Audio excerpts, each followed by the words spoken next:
Shalom Bapak dan Ibu, saudara-saudara yang terkasih, selamat pagi, salam sejahtera untuk kita semua. Sebelum kita mendengarkan firman Tuhan, mari kita bersatu di dalam doa. Kita berdoa. Bapa di surga, Bapa yang terkasih di dalam Tuhan kami, Yesus Kristus. Terima kasih Bapa untuk penyertaan dan pertolongan Tuhan yang kami sangat rasakan sepanjang malam tadi dalam peristirahatan kami. Dan saat ini Bapak, kami sudah bangun dalam keadaan yang baik dan sehat, dan siap untuk melakukan segala pekerjaan kegiatan kami yang menjadi tanggung jawab kami. Sebelum Tuhan, kami mohon supaya kiranya Engkau mendengarkan suara-Mu, firman-Mu Tuhan, akan boleh menjadi kekuatan dan juga tuntunan di dalam kehidupan kami. Pada saat Bapa, kepada kami semua, kami sedia untuk mendengarnya. Di dalam nama Tuhan kami, Yesus Kristus, kami sudah berdoa. Amin. Baik Bapak dan Ibu, saudara-saudara yang terkasih, firman Tuhan yang akan saya bacakan, saya pilihkan dari Injil Yohanes pasal yang ke-18, ayat yang ke-36 sampai dengan ayat yang ke-37. Demikian bunyi firman Tuhan tersebut. Jawab Yesus, kerajaanku bukan dari dunia ini. Jika kerajaanku dari dunia ini, pasti hamba-hambaku telah melawan, supaya aku jangan diserahkan kepada orang Yahudi, akan tetapi kerajaanku bukan dari sini.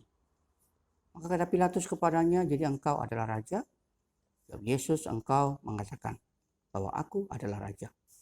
Untuk itulah aku lahir dan untuk itulah aku datang ke dalam dunia ini, supaya aku memberi kesaksian tentang kebenaran.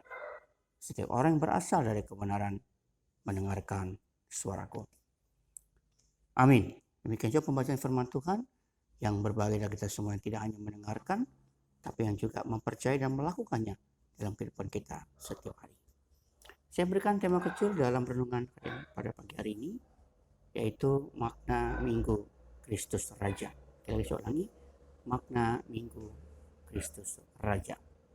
Nah, sebagaimana yang telah disampaikan pada khotbah hari kemarin, tanggal 21 November kepada kita semua, bahwa Minggu tanggal 21 November adalah Minggu terakhir dalam liturgi tahun gerejawi atau dalam kalender tahun gerejawi, di mana minggu tersebut adalah puncak dari seluruh perayaan liturgi atau minggu-minggu yang telah dilewati selama 1 tahun. Karena 1 minggu setelah itu atau minggu yang akan datang, kita sudah memasuki awal dari kalender gerejawi yang baru, yaitu Advent yang pertama. Nah, dalam Minggu Kristus Raja yang dimaksud pada hari kemarin, tentulah bermakna sangat penting dalam kehidupan kita sebagai orang percaya, yaitu bahwa dari seluruh atau selama 1 tahun kalender gerejawi, dari seluruh renungan firman Tuhan, khotbah-khotbah yang kita dengarkan, semua tema-tema firman Tuhan yang telah kita dengarkan, semuanya berujung atau berpuncak ya pada sebuah pengakuan bahwa Kristus atau Yesus Kristus adalah Raja di atas segala raja. Benarkah kita sudah sungguh-sungguh memahaminya dan mempercayainya sebagai Raja? Itulah yang menjadi pertanyaan reflektif yang perlu kita ajukan masing-masing kepada diri kita sendiri. Artinya semua firman Tuhan yang telah kita dengarkan sepanjang 1 tahun yang lewat, dari tahun lalu pada Advent yang pertama tahun 2020 sampai pada minggu yang kemarin tanggal 21 November tahun 2021, semua itu harus berpuncak pada sebuah pengakuan bahwa Yesus Kristus adalah Tuhan dan tidak ada yang lain. Nah, karena itulah sebenarnya Minggu Kristus Raja itu sangat penting dalam kehidupan orang Kristen. Nah, bicara tentang Minggu Kristus Raja itu berarti bahwa pengakuan bahwa Kristus Tuhan kita adalah Raja. Tetapi Raja ini maksud bukan Raja dari kerajaan dunia atau Raja seperti dunia. Raja dunia atau Raja dari kerajaan dunia itu tentu saja punya ciri-ciri yang berbeda. Ya, mereka tentu saja menggunakan kekuatan secara duniawi. Mereka mungkin bersikap arogan, mereka mungkin bersikap katakanlah menaklukkan semua orang, mereka bersikap sombong, ya, angkuh, ya, dan seterusnya dan sebagainya. Intinya tentu kerajaan dunia sangatlah berbeda. Tetapi apa yang dimaksud dengan kerajaan atau Yesus Tuhan kita sebagai Raja? Ya, kerajaan dimaksud tentulah kerajaan kebenaran atau kerajaan surgawi. Jadi katakan dalam firman Tuhan, setiap orang mendengarkan suara Tuhan itu berasal Ya, itu berasal dari kebenaran. Dan itu berarti kita sebagai anak-anak dari kerajaan kebenaran tersebut. Nah, kerajaan kebenaran itu tentu ciri-cirinya sangat berbeda. Ya, ciri-ciri kebenaran Allah, ciri-ciri kerajaan kebenaran itu adalah penuh dengan kasih, dengan kelembutan, dengan kerelaan. Dan itu menandakan bahwa Tuhan Yesus adalah Raja, dan kesejatian kerajaan itu ditunjukkannya melalui karyanya ketika ia naik, ya, dan mengorbankan diri di atas kayu salib. Dan nanti pada akhirnya kita tahu dia akan dimuliakan di antara seluruh makhluk itu, di antara seluruh makhluk ketika ia datang sebagai Raja pada saat ia menghakimi setiap orang yang hidup dan yang mati. Tentu saja itu yang paling penting yang harus kita pahami.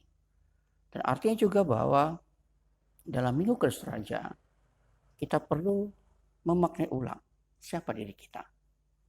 Kalau kita mengaku bahwa kita adalah anak-anak Raja, Raja dalam arti Raja dalam kerajaan kebenaran, Raja dalam kerajaan di sorga, Raja yang dimaksud adalah Yesus Kristus.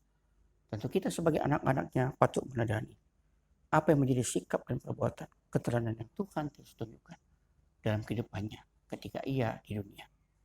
Penuh dengan kasih, penuh dengan kelemah lembutan, kerelaan, membantu, menolong, mempedulikan, mengasihi orang lain, dan seterusnya. Bukan seperti anak-anak kerajaan dunia, di mana kita saling memperebutkan, saling mengalahkan, saling bersaing, saling menghancurkan, saling melakukan hal-hal yang mungkin menyinggung perasaan orang lain, dan seterusnya. Mari Bapak dan Ibu, dalam Minggu Kristus Raja yang kita sudah lewati pada kemarin, memberikan inspirasi dan dorongan bagi kita untuk terus ada dalam pengakuan yang memang Yesus Kristus adalah Raja dalam kehidupan kita. Dan patutlah kita sebagai anak-anaknya, anak-anak dari kerajaan kebenaran tersebut, itu juga memperlakukan hidup sebagaimana dia hidup. Dan itulah yang tentu diharapkannya dalam kehidupan kita. Selamat berkarya, selamat tetap mengimani dia sebagai Tuhan dan Raja dalam kehidupan kita. Tuhan memberkati kita semua. Amin. Kita kembali bersatu di dalam doa.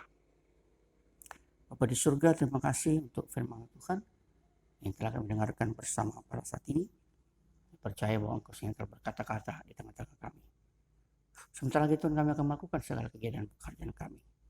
Kami mohon penyertaan dan perlindungan Tuhan dimanapun kami akan berada dan melakukan segala pekerjaan kami. Lindungi kami Bapa. Jauhkan kami dari segala hal-hal yang tidak kami inginkan. Kecuali dengan sanak saudara dan anggota keluarga kami telah dimanapun mereka berada. Terima kasih Bapak, terima kasih. Inilah doa dan syukur kami Tuhan kepadamu. Hanya di dalam nama Tuhan kami Yesus Kristus, kami sudah berdoa dan bersyukur kepadamu. Amin. Shalom Bapak Ibu, selamat pagi. Tuhan memberkati kita semua.